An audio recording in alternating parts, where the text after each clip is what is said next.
Cultural differences between Japan and the rest of the world are important when you're doing business, but actually personality style differences are much more important. Hello, my name is Greg Story. I'm the president of Dale Carnegie Training here in Japan and the best-selling author of Japan Sales Mastery. We're coming to you from our High Performance Center here in Akasaka in Minato-ku, the business center of Tokyo. And this is a series on doing business in Japan. And today we're talking about personality styles of the buyer. Now, we know Japan is different. There are certain cultural things, and I've talked a lot about those in the series so far. I think this is number 21 today, maybe, or 22. Anyway, that's true. Japanese culture has certain prerequisites, and there are certain expectations, and what's counted as polite and impolite, all culturally based. However, on top of that, and actually more important than that, is the personality style of the buyer.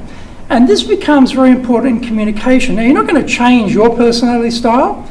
You're definitely not going to change their personality style. But the personality style preference for communication is where you need to make the changes. Now, for example, some people in Japan are very go, go, go. They're very time is money. They're often what they call in Japanese one-man shacho. The one man owns the company, drives the company, dictator, decides everything. That's real driver type. Okay, so these people are, we call drivers. They are very high on the scale of assertion, and they're very deep on task focus, right? So high in assertion, deep in task. So when you're looking at people, what style are they? Think about a horizontal axis, high in assertion, low in assertion. Where are they on that axis? And on the vertical, have a think about, are they very outcome, task, result driven, or they have got more of a people focus? Are they more interested in how the team feels, how get everyone together, working as a unit, concerned about individuals, or they don't care about individuals, they care about results? That's your vertical scale. So high in assertion, high on task, driver type. Time is money. You can get straight to the point. Straight to the point with that type of personality style because that's what they like. They're always worried about time. Let's make a quick decision, move on. So when we're speaking with those sort of people, don't waste their time. Don't need to have a cup of tea. Don't need to do a lot of chit-chat. Get straight down to business. They'll be fine with that.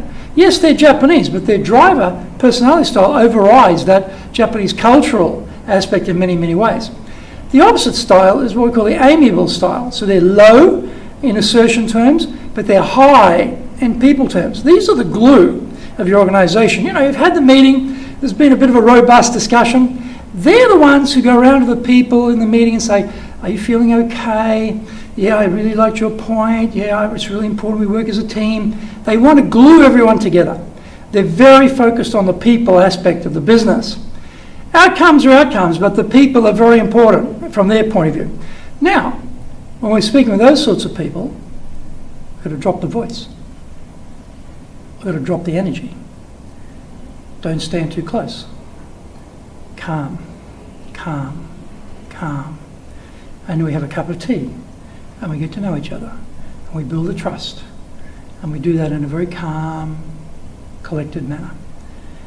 That's how they like it. You might be very go, go, go. If you're dealing with that type of person, you better slow it right down. And the reverse is true. If you're a very calm, collected sort of person, you've got to ramp up the voice. Energy. When you're talking with the driver, they're direct opposites. Now, also on that high assertion part of the scale, we have the expressive type, who are also very people-oriented.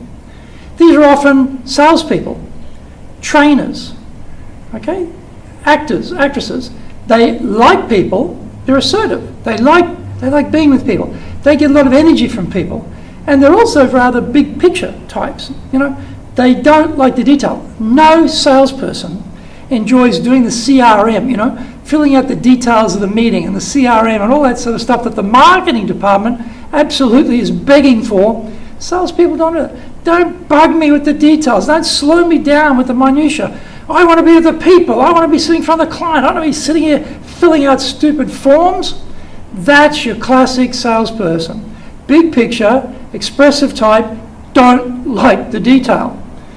Fine, when you're talking with those people, they're not interested in the spec and the micro.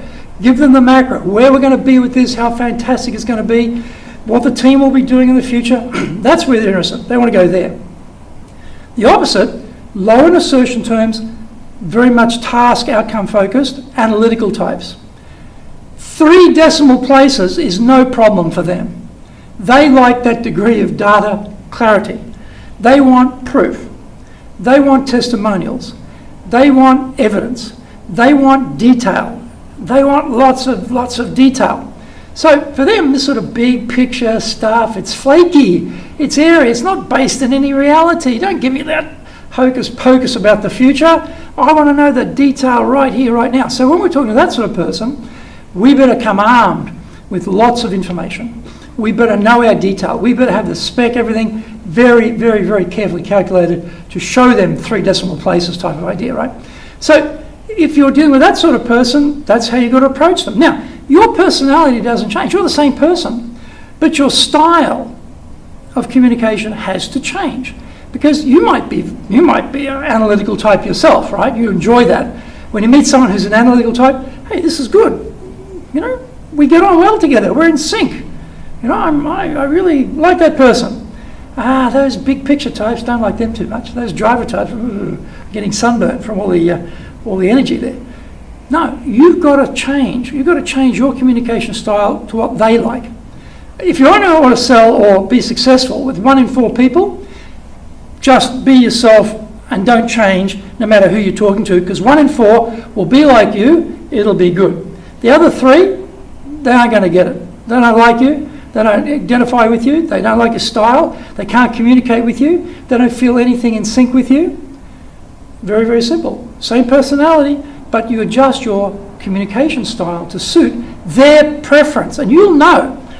You may not get it exactly perfect. You can tell, they're assertive or not assertive. You can tell that. And generally you'll get an idea. Are they outcome, task-oriented, numbers-driven? Or are they more worried about what's going to happen with the people? You'll get a feel for that. And then you can roughly place them. Hey, and guess what? We move. I'm a driver type. Definitely a driver type. But when I train people or when I lead people, okay, I move up the scale to become more of an expressive type, more people-oriented. When I'm doing the books in the company, when I'm looking at the P&L, I'm looking at our expenditure, I become more analytical. I move to the analytical. But I prefer to be the driver type. That's my preferred area. So people come and see me. Okay, Greg, you should do this. Here's the 3 reasons why. Bum, bum, bum. Let's do it. I like that. I have no problem with that directness. That's great for me. Good. Make a decision. Move on. Time is money. We've got to know who we are, and we've got to know that other people are not like us. Change our communication style for the buyer, the Japanese buyer, and you will be more successful. This sits above Japanese culture. Okay, good. Japanese culture based down here, that's not enough. You've got to go beyond that to what's the communication preference of the person you're dealing with. And once you can work that out and you switch gears and you adjust to the way they like it, they start thinking, oh yeah, I like that person. They're like me. I feel some, empathy here. I feel we're on the same wavelength. And you are. That's the point. You are. So if you want to be successful with 4 out of 4 buyers in Japan, then have 4 different languages you can speak, apart from Japanese, of course. Good luck.